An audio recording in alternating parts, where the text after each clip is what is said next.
Existe uma diferença entre ser poderoso e ser incapaz de escapar de si mesmo. Em Sandman, os perpétuos não são deuses comuns. Eles são conceitos vivos, funções cósmicas, ideias que ganharam consciência. Mas existe um problema aterrorizante nisso. Porque quando um conceito aprende a sentir, ele pode sofrer. E dentre todos os seres eternos do universo está o Rei do Sonhar, o Senhor de todas as histórias, um Deus que passou milhares de anos tentando matar o próprio coração.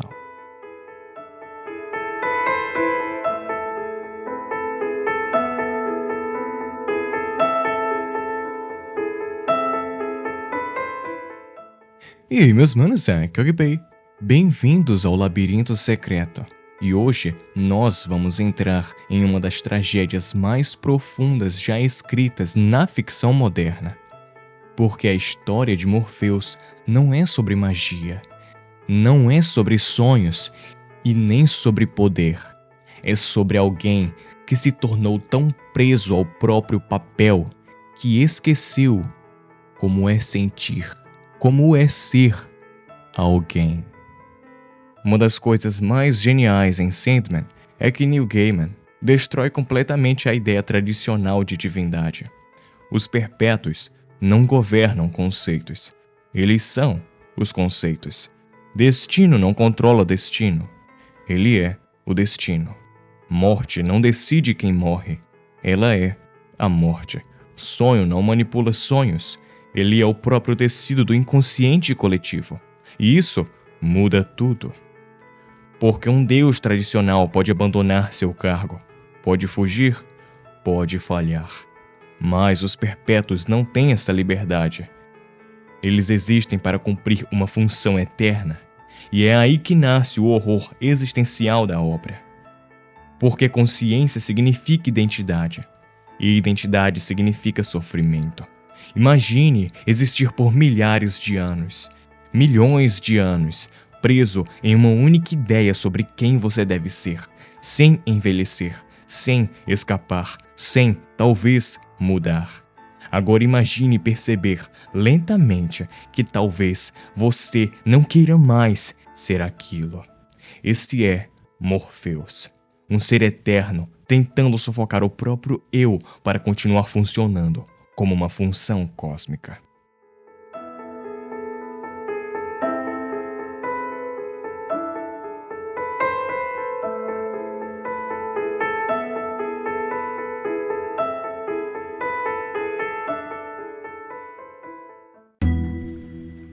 Morpheus é uma contradição viva. Ele governa o reino onde toda imaginação nasce, onde artistas encontram inspiração, onde pesadelos ganham forma, onde histórias existem antes mesmo de serem escritas. Ele é literalmente o príncipe das histórias, mas, ironicamente, ele é incapaz de mudar a própria história. E isso acontece porque Morpheus acredita em uma mentira. A mentira de que sentir é fraqueza, enquanto morte aceita sua natureza, enquanto delírio se transforma, enquanto destruição abandona seu próprio cargo. Morpheus permanece imóvel, frio, rígido, cerimonial, como uma estátua tentando fingir que ainda está vivo, um robô. E o mais interessante é que essa frieza não é força, é uma espécie de medo. Morpheus usa o dever como uma máscara, porque se ele admitir que sente, então ele também terá que admitir que sofre. E admitir sofrimento significa admitir humanidade. E todos nós sabemos como ele é em relação à humanidade. Então ele se enterra na função. Eu sou o sonho, eu devo governar, eu devo manter a ordem. Mas por baixo dessa postura divina existe um vaso quebrado, algo profundamente sozinho. E toda vez que esse lado, entre aspas, humano, escapa, ele destrói alguém. A maior prova disso é a Nada. Séculos atrás, Morpheus se apaixonou por uma rainha mortal, mas ela o feriu digamos assim. E o que o sonho faz? Ele a condena ao inferno. Percebe o quão isso é absurdo? Não existe justiça cósmica nessa decisão. Não existe equilíbrio universal. Ou algo próximo disso, pelo menos. Existe apenas orgulho ferido, um coração rejeitado, usando poder absoluto para se vingar. Isso revela uma coisa assustadora. Mesmo tentando agir como um conceito puro, Morpheus continua sendo emocionalmente humano, só que reprimido. E emoções reprimidas se tornam monstruosas, mas a nada não é o pior caso. O verdadeiro abismo é o Orfeu, o seu próprio filho. Na mitologia grega original, Orfeu desce ao submundo para buscar Eurídice, e em Sandman, isso se transforma em algo muito mais cruel. Após não conseguir salvar a Eurídice, Orfeu enlouquece de dor, ele implora ajuda ao pai, implora a morte, implora ao universo, mas ele perdeu a única chance que ele tinha, e ninguém agora consegue trazer ela de volta. Então ele é despedaçado pelas bacantes, mas continua vivo. Imortal, reduzido a uma cabeça consciente por séculos. Imagine isso. Séculos existindo sem um corpo, sem descanso, sem uma morte digna, sem um fim. E um dia, ele pede ao pai apenas uma coisa: por favor, me deixe morrer. E aqui acontece algo devastador, porque Morpheus finalmente escolheu agir não como função, mas como pai.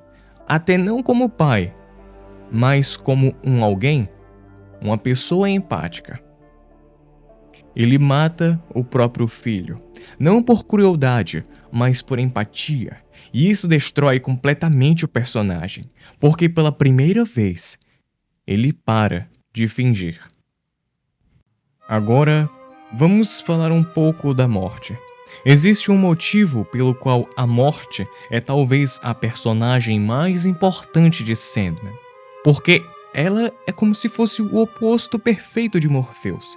Ela também é eterna, também carrega uma função impossível, também vê sofrimento infinito, mas ela não endureceu, ela continua leve, e isso é quase sobrenatural. Mas ela é sobrenatural. A morte entende algo que Morpheus nunca conseguiu compreender. A função não precisa destruir a identidade. Você pode carregar responsabilidade sem matar quem você é. Ela sente a dor das almas, ela acompanha cada último suspiro, ela vê tragédias diariamente. Mas ela não cria muralhas emocionais, ela deixa tudo atravessar ela. Enquanto Morpheus age como um dique, com muralhas, a morte age como um rio. E isso muda completamente a forma como ambos existem.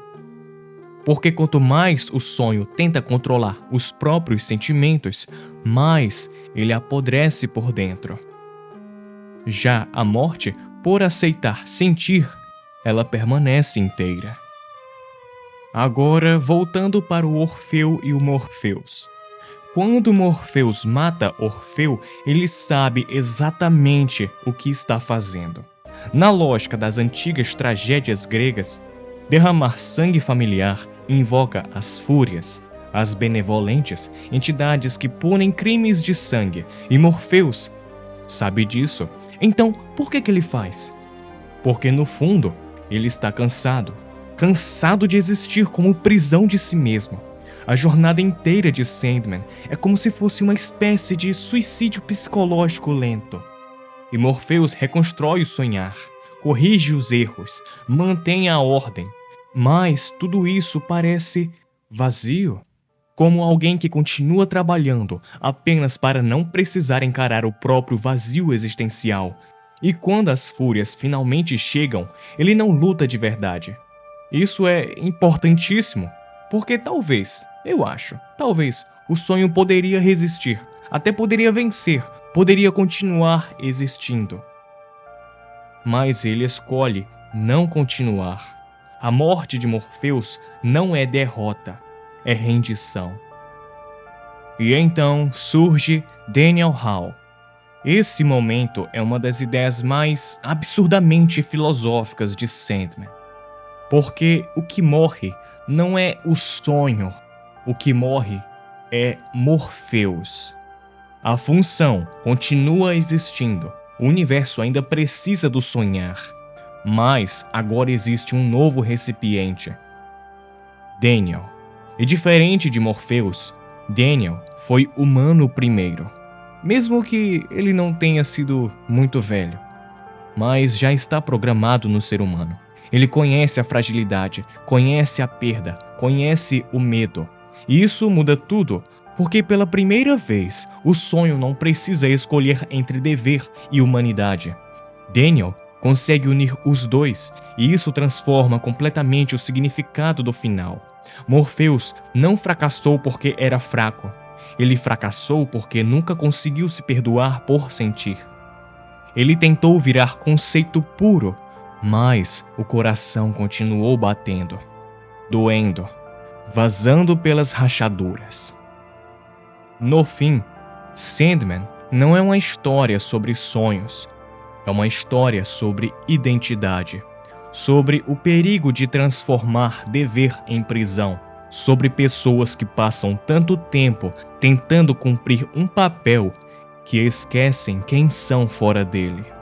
E talvez seja exatamente por isso que Morpheus seja tão humano. Que ironia! Porque quantas pessoas existem hoje vivendo como funções? Função social, função profissional, função familiar. Pessoas que enterram emoções para continuar funcionando. Pessoas que transformam rigidez em personalidade. Pessoas que acham que sentir é fraqueza. Morpheus é só uma versão cósmica disso, um ser eterno que passou milhares de anos tentando matar o próprio coração. E descobriu tarde demais que negar quem você é não cria força, cria apenas mais peso.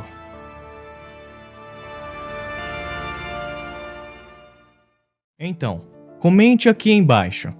E deixe sua sugestão para próximos vídeos também. Se você curte esse tipo de análise, Sandman, Berserk, Lord of Mysteries, enfim. Comente aqui embaixo. Você acha que Morpheus realmente queria morrer? Ou ele só não sabia mais como continuar existindo? E também, já se inscreve no canal, hypa o vídeo e deixa aquele like. Porque aqui a gente não analisa histórias, a gente desmonta elas. Enfim, eu sou o Gibei e até uma próxima vez.